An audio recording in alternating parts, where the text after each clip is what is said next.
So a dream is all we know.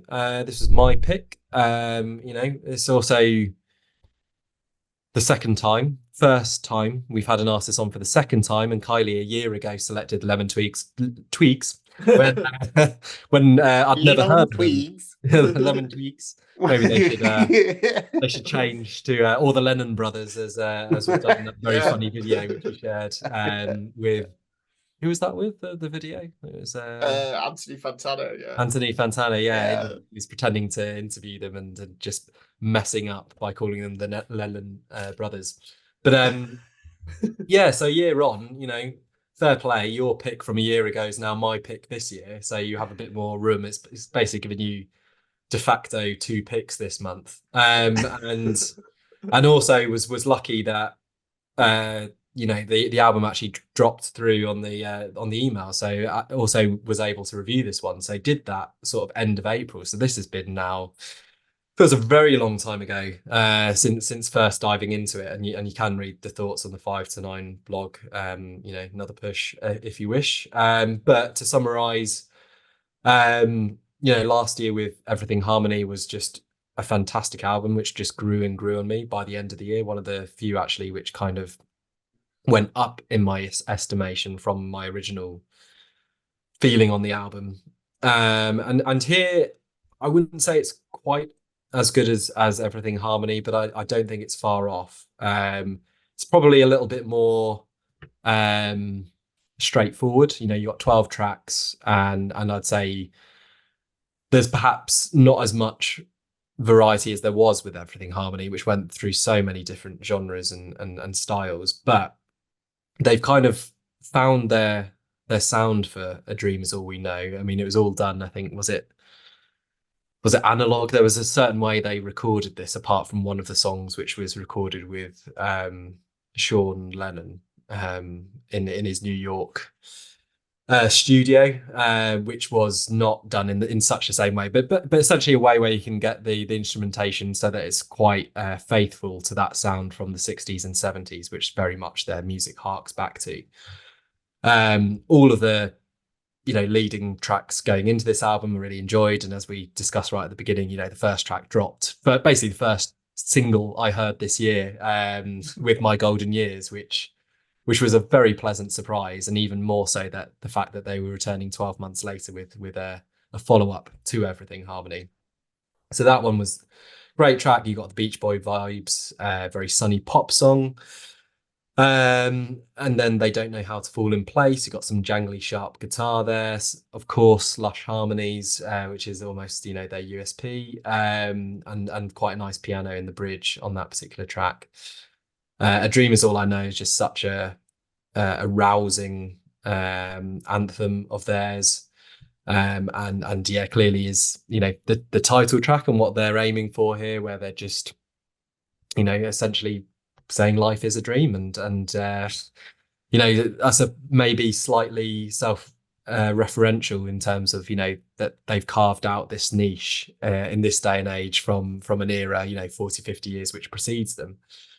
But something I've mentioned to you guys before, but the part of the album which really just I'm sort of in Lemon Twigs heaven is from How Can I Love Her More through to I Should Have Known Right from the Start. And in between you have Ember Days and Peppermint Roses, and those 4 tracks, it's just you struggle to find a better run of 4 tracks from their discography, I'd imagine. Not that I can speak for pre Everything Harmony Lemon Twigs.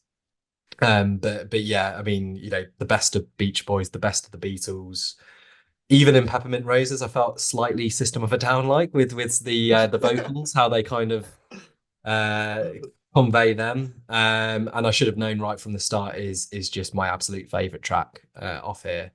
But something where we might potentially disagree, but the last track I wasn't overly sold on. Rock On Over and Over, it came across very status quo-y, which I know that they've got more variety in their discography. I've just never heard it. And when I hear status quo, it just is a bit middle of the road. But perhaps it just suffers for what precedes it. And again, I think this is one I want to certainly listen to a few more times before the year is out. and see whether, like everything harmony, by the end of the year it's even going higher than where it is right now, which is certainly very high on my list. So yeah, kudos to Kylie. Really, this whole pod, particularly with my picks from May. There's a lot of nods to you and your influence and what you're passing on. But yeah, just a band I'm now, such a big fan of, and I really can't wait to see them at the festival I'm going to later this year. So yeah, with that, I feel Kylie, you've got to go next. Yeah, this is.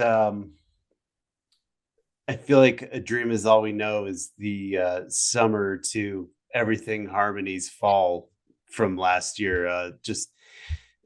That one was a little moodier, and I think they stay in this consistent growth of songwriting that I think they've, as we've talked about the last record, really have gone into this new era of putting their stuff together here, and these arrangements on this album are incredible. But it's just it's come out at the right time of year, like Flaming Ghosts and like a Vibio Sound Machine. Like, this is what I want to listen to.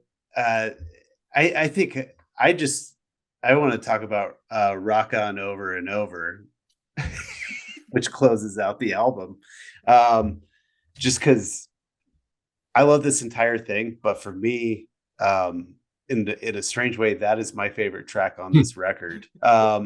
Just because it delineates so much from, these lush Baroque pop arrangements and all this stuff that they've done into this just like feral Mark Bolan, T-Rex, glam rock, palette that I agree it's not. It's a song that you, I guess, may have heard 1,000 times before, but I think just them tacking that onto the end of this album every time it comes on, I'm just like, hell yeah, it's so much fun.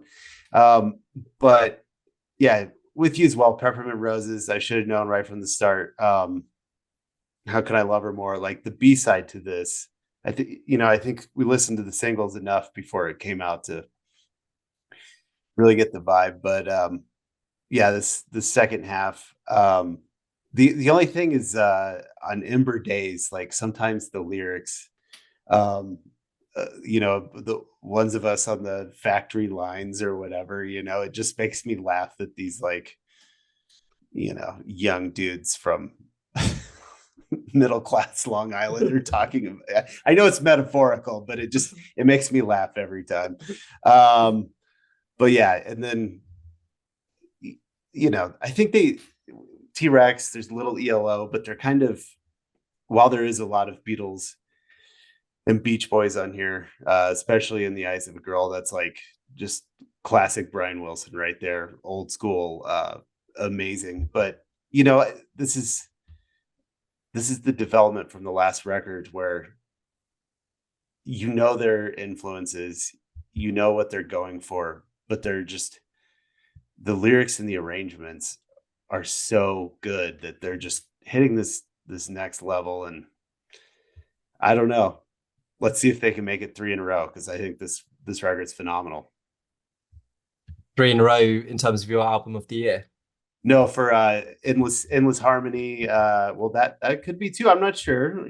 This is up there, but just saying, after their first one was so good and the sophomore was, I think, awful, and the third one was fine, it really feels like they've said, okay, let's be who we are and write our own songs here, and it's paying off. Definitely agree with that. So over to you, Karl. What did you make of A Dream Is All We Know?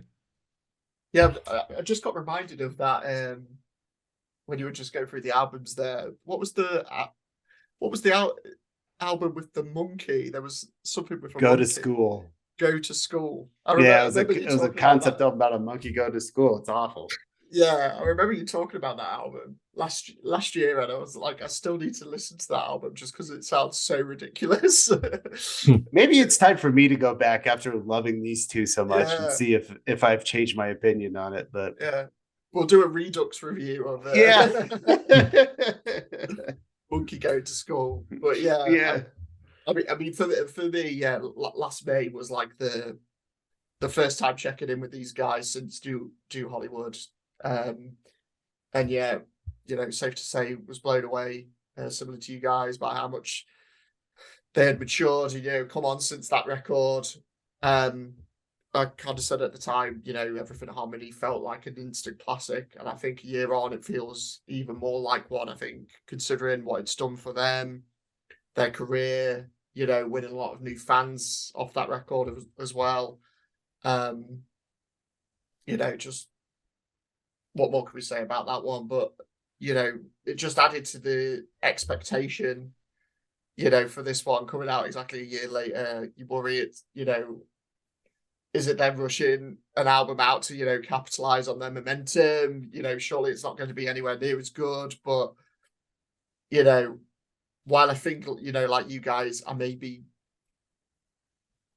keep going back and forth. I think I still prefer Everything Harmony. I think just like the highs on that record are a touch higher. But, you know, like you say, this one is right there with it. And you kind of touched on it, Kylie. I think it's the perfect companion piece to that album, and yeah, it just keeps that high standard going. Yeah, you know, I kind of mentioned it in the chat. I think the first couple of plays, similar to Everything in Harmony, I wasn't sure, but the more, you know, you go back to it, these timeless melodies, these timeless songs just get lodged in your head and just pull you back in time and time again. And you know, people will criticize them for being unoriginal or for being a rip-off, being a pastiche of these bands, but I'm kind of the mindset, you know, when the songs are this good, who the hell really cares? Go back to the Arab Strap. I don't give a fuck anymore. Like when the songs are this good, yeah, it's like it really doesn't matter. So, you know, you touched on My Golden Years and A Dream Is All I Know. Wasn't completely won over when they dropped his singles, but yeah, absolutely love those now. And then I think Church Bells in that opening run is probably my favourite of the non-singles. Just another one where, you know, the whole Beatleness of it all, you know, it just slowly wins you over. And just, yeah, really fantastic track. And I think that's what I'd say to people going into this as well, and Everything Harmony as well. Like, if you're kind of just discovering these records and you find yourself like initially turned off, you know, these are two albums that you definitely have to stick with, I'd say, because they're both just are so catchy, so infectious. They'll just really grow on you. But yeah, like, I mean, like you guys said, as great as that first half is, it's all about that final stretch. You know, how can I love it more was my favorite of the singles by far, and you know, it's just really charming, super catchy, utterly timeless. It's not enough adjectives for that song. It's so good. Peppermint Roses, you know, you mentioned, you know, what sounds like an organ that goes on in the background. Again, more shades of the Beatles, which I love. And then yeah, let's talk about Rock On Over and Over at the end.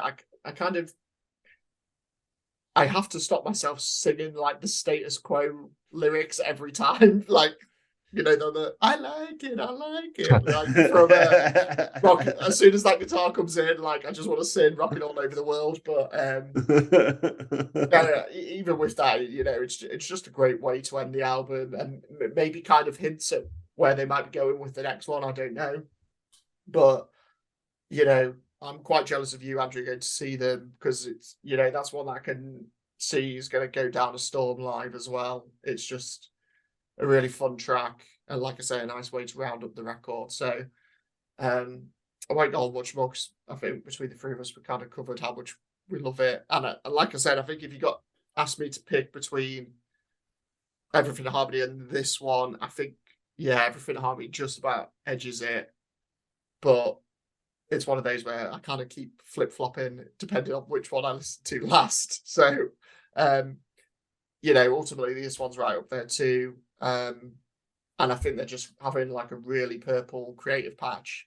Another great record. And, you know, if we get another one next May, I'm excited to see where they go from here. Yes, please. Next May would be great. Our annual tradition.